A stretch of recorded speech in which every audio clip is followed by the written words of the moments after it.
The story as it happened, as I remember it, as I'm telling it.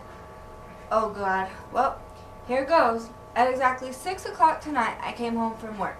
My wife, Myra, was in the dressing room getting dressed for the party. I got a bottle of champagne from the refrigerator and headed upstairs.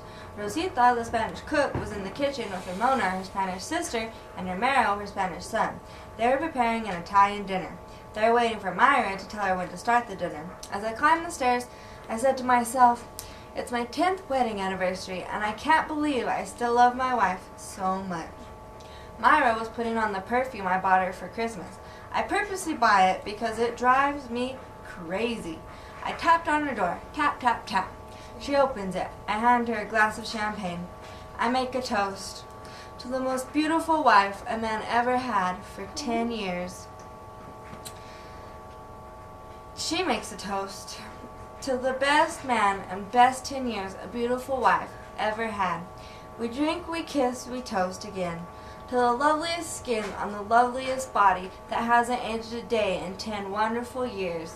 She toasts to the gentlest hands that ever stroked the loveliest skin that hasn't aged in 10 wonderful years.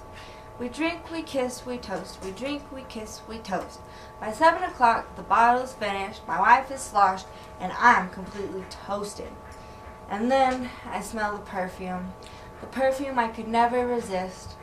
I loved her in that moment with as much passion and ardor as the night we were first newlyweds. I tell you this, not with embarrassment, but with the pride and joy for a love that grows stronger and more lasting each new day that passes. We lie there spent, naked in each other's arms, complete in our happiness. It's now 8 o'clock, and outside it's grown dark. Suddenly, a gentle knock at the door. Knock, knock, knock. The door opens, and a strange young man looks down at us with a knife in his hands. Myra screams, "Ah!" I jump up and run for the gun in my drawer.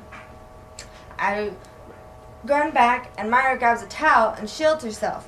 I rush back in with the pistol, ready to save my wife's life. The strange young man says in Spanish, "Yo quito cedablo enchilada por queso en quinto minuto." But I don't speak Spanish, and I didn't know the knife was to cut up the salad, and he was asking should they heat up the dinner now. So I aim my gun at him. Myra screams and pulls on my arm. The gun goes off and shoots me in the ear. Low. Rosita's son, Romero, runs downstairs and tells Rosita and Ramona, "Mamacita, mira que pasó el hombre bajo allá, el hombre que loco, que bang bang." The crazy man took a shot at him. So Rosita, Ramona, and Romero leave in a huff. My earlobe was bleeding all over Myra's new dress. Suddenly, we hear a car pull up.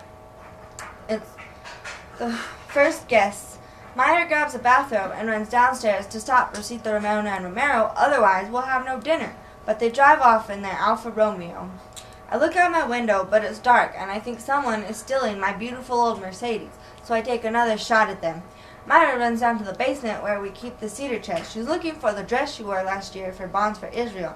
She can't find the light, trips down the stairs, passes out in the dark. I run upstairs looking for Myra, notice the basement door is open, and afraid the strange-looking kid is coming back, so I lock the door, not knowing that Myra is still down there. Then I run upstairs to take some aspirin because my earlobe is killing me from the hole in it. But the blood on my fingers gets in my eyes, and by mistake, I take 4 Valium instead. I hear the guests downstairs, and I want to tell them to look for Myra, but suddenly I can't talk from the Valium, and I'm bleeding all over the right rug. So I start to write a note explaining what happened. But the note looks like gibberish, and I'm afraid they'll think it was a suicide note, and they'll call the police, and my friend Glenn Cooper was coming, and it would be very bad for his campaign to get mixed up with a suicide. So I tore up the note, took it to the toilet, and flushed it.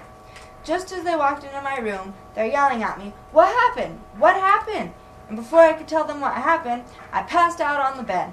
And that's the whole goddamn story, as sure as my name is Charlie Brock. I'll buy it. I buy the whole thing. You know why I buy it? I buy it because I liked it. I didn't believe it, but I liked it. I love my wife too, and that's why I want to get home early. Sorry to bother you folks. Take care of that ear, Mr. Brock, and happy anniversary.